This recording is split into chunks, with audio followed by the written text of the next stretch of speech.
Right then, welcome everybody. Anybody that's kind of stumbled upon my YouTube channel, Pete Tong DJ Academy, fellow students, if you have been sent the link to come along here and see what's going on.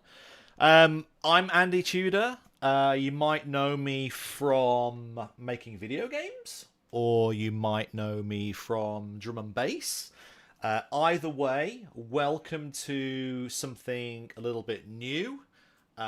Basically, I've been documenting my journey through drum and bass for the last 2 years with my Andy Makes DnB series.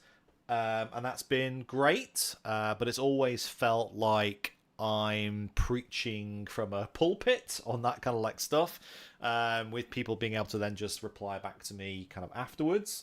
So I thought 2025, let's try something different, and let's start to generate that community and allow you to interact with me live as I do these kind of things, especially when I'm starting a brand new album. And I'd love to take you on the journey with me that entire time, starting from day one, which is today. So, as you may know, my first album, Titan, came out in 2023. And then my second album just released Valentine's Day 2025. And I've already started thinking about like what's next. So just to give a bit of a recap. So Titan was an album which I started not really knowing everything about music production. I mean, I still don't know everything about music production. But it was after a time in my life, definitely post COVID, as affected all of us, but certainly after an amount of heartbreak and loss in my personal life. So therefore, I had a lot to get out of my head, and therefore, music was a really therapeutic way of doing that. So I had a lot to say. I wrote a lot of notes on my phone of lyrics. I come from a traditional classical music background, so I learned trumpet, piano, organ. Was in orchestras, swing bands, things like that when I was younger, and therefore melodies are the primary way that I think about music. So, having played trumpet in orchestra, you get the fanfares. You get the ba ba ba ba ba ba ba ba ba ba of like Jurassic Park. You get the Superman fanfare. You get all the big moments from Tchaikovsky and Berlioz, things like that. You get the big moments. So melodies are primarily how I think about writing music, and that's how I approach writing music.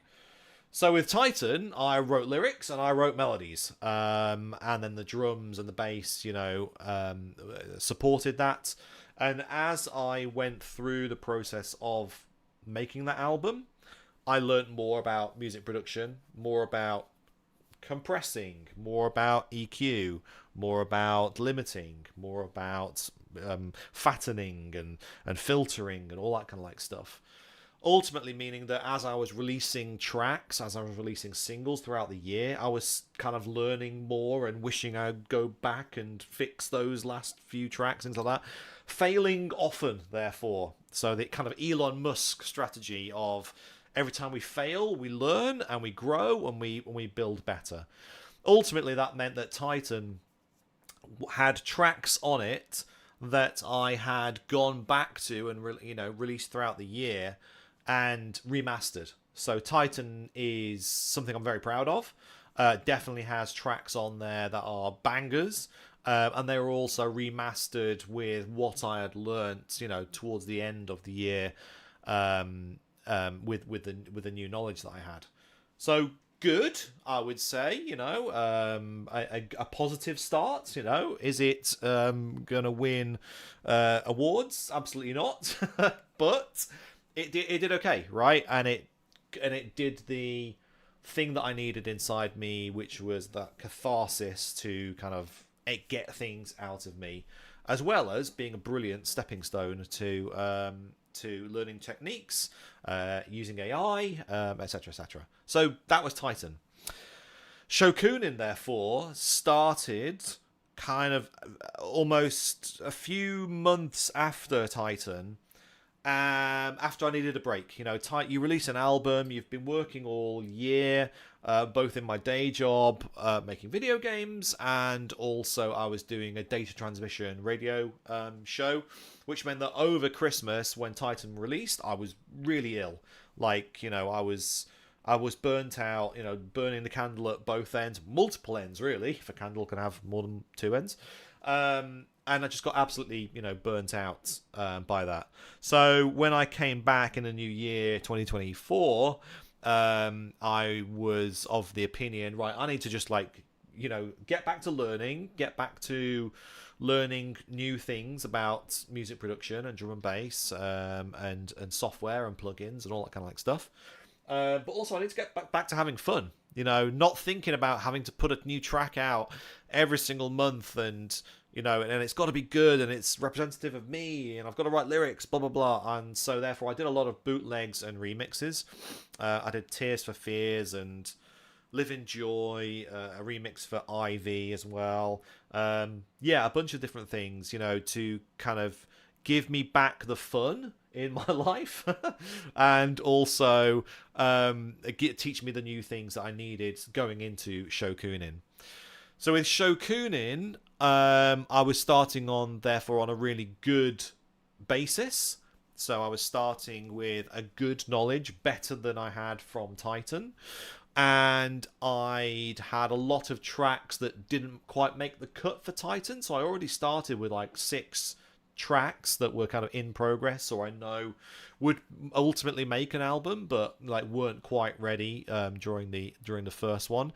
I think I had, well, we'll see in a minute, actually. I think I had 132 tracks that I were kind of in progress, and obviously only 12 of them made it onto Titan. So going to Shokunin, I had a big swathe of, rubbish, right? But 6 of those had potential, right?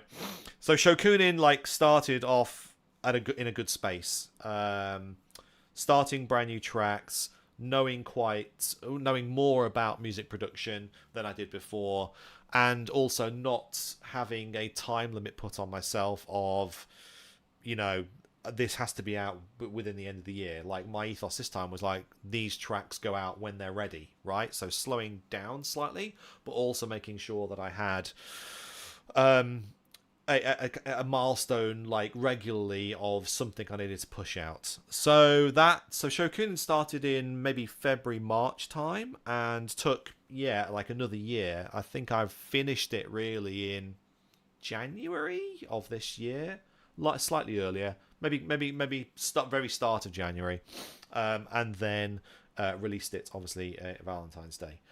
In that time that was happening, I opened the post one day and there was a Guinness World Record waiting for me in the post for Titan, because it was the first album to be released which utilized AI vocalists, lyrics, and also the artwork for it as well. So that was a really big shot in the arm that I was doing something. Titan might not have been the greatest, as I said, but it was definitely a stepping stone, and it earned a kind of an achievement in its own way. With Shokunin was all about just putting out good songs, so 12 good songs that there were no fillers there. There might have been on Titan a couple of filler tracks. Shokunin was all about putting out really good tracks that I could be proud of, but also would go into my sets when I DJ'd. Now, because I gravitate towards female vocal dance floor, I would say, it's not always possible to play all of my songs, mostly because they have lyrics in them, right? And for anyone that knows, like, trying to mix tracks together that have lyrics is difficult because you don't want lyrics to clash. So therefore, during a set, I find myself playing one of my tracks with lyrics and then somebody else's track without, and then trying to get back into one of mine. So it ends up being this kind of like wave pattern of something of mine, a couple of somebody else's that don't have lyrics, one of mine, somebody else's. And that is now a deficiency that I see, right? So although that's enjoyable and I love playing other people's music and everything, I don't have a lot of tracks that don't have lyrics in them. You know, my brain, as I said, works in terms of lyrics and melodies. There is a whole other part of drum and bass, you know, the more underground, more kind of neurofunk kind of subgenre of drum and bass. You know, the proper filth, let's call it, of drum and bass that I have not even kind of entered into. I have two songs, one called Shotgun and one called Cobra, that have experimented absolutely in that subgenre of drum and bass, but they're not absolutely what I was going for there. You know, if anything, I was started those tracks thinking maybe one day they would have lyrics, and in the end they didn't. They didn't need it, right? So that brings us to album 3. So with album 3, it is going to have no lyrics in there at all. Okay, so I've already got a bunch of tracks that do, so I'm happy with that. You know, I've got 20 tracks, let's say, probably a bit less than that, 20 tracks like that. I'm now trying to fill out my portfolio with the tracks that I don't have, the deficient ones that I don't have, i.e. the ones with no lyrics, the absolute filthy tracks. That is what album 3 is going to be about. So this is day 1 of starting that journey. I know what the album's going to be called. I know what the ethos of it is going to be. And that ethos is, as I was making Shokunin, you know, the album artwork included myself, my dad, and my granddad. And it was a way of kind of paying homage to kind of my lineage through the years and kind of explaining how I am the way I am. How did I get into electronic dance music? Especially when I started this video saying you might know me from video games or you might know me from music, right? You know, I've grown up with two parallel journeys like that. So Shokunin, I found myself looking back at the past of how I grew up. So growing up, you know, going to the Hacienda in Manchester, going to Sankey's, going to Discotheque Royale, hearing all the big DJs. Well, they were superstar DJs at the time. You know, that's where that term came from. Like the Jeremy Healys of the world, the Brandon Blocks of the world, the Paul Van Dykes of the world. House DJs, right? Because that's what I grew up with. So I found myself like going back and reminiscing about that past. But I am very much always thinking about the future, thinking about space and thinking about Star Trek and things like that, right?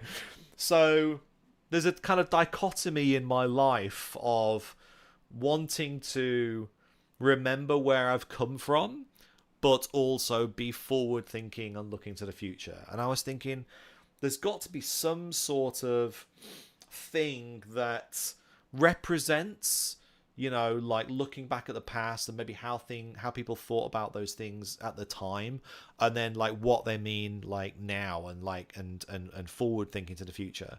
And it ended up that constellations and astrology signs and things like that ended up being the theme. Because in the past, you know, you look at your horoscope of like Capricorn, and you look up to the sky and you see the goat and the ram and that, you know, written in the constellations, but they also have this mystical meaning, and people believe in, you know, what year you were born and kind of like that nonsense. I personally don't, you know, believe in any of that. But at the time, it felt like magic, right? At the time, you know, people in the past would have been thinking, oh, this is like a way of your life, you know, following some sort of destiny, or this is the reason your personality is like it is, etc. So therefore, astrology in the past and kind of like mysticism, but then mixed with, you know, astronomy and looking to the stars and going and planting a flag on Mars and looking towards a more optimistic Starfleet, Star Trek style future, all of that clean energy and all that kind of stuff, like very much feels representative of me. When an album then also has 12 tracks, you know, you can start to see that it is starting to fit together, right? An album which will be called Zodiac, I believe, with 12 tracks on there, each representing a different constellation, a different horoscope, as it were. You know, the first track will likely be called Capricorn, for example. Starts to feel like a good theme, like starts to feel like something that is inspiring me already before I've even headed into Ableton to start to make the music, right? So therefore, yeah, this video is really about saying day one, Zodiac starts right now, and it starts with that theme of reminiscing about the past, which means that likely there'll always be a house hook or a trance or a progressive house hook on the album, and then also thinking about the future, which is a change in my way of writing music, and also a new way of using the software and the plugins to write music, which, yeah, doesn't have much of, you know, any lyrics at all. No, little to, you know, well, little melody. It's hard to define melody really, but not traditional melodies I would have thought about it, and combine those two things into an album of filth that I can then play amongst the other kind of like lyrical female dance floor kind of stuff that I've made for the last 2 years. So yeah, hopefully this is an interesting journey that we're about to go on, right? So join me often on YouTube, which is where I'll be streaming each of these, not daily, but regularly. Hopefully I'll be able to then jump into the chat with you all if you have questions, etc., etc. And together we're going to have some sessions where we jump directly in to Ableton, and we go over a new thing I'm doing, which is a template, which is going to hopefully streamline my work and also get my brain starting to think in a different way about how I write music. And then sometimes we'll just go through other people's music and have a good old laugh and a good old boogie and everything, and inspire each other. So yeah, thanks for joining me on this first video. Sorry it's gone so long, although they may go longer in the future. And yeah, like, please subscribe to my YouTube channel. It will give me some indication that this was liked in some way, and that more people want to actually go on this journey with me. But yeah, for now, all the best, and speak to you soon.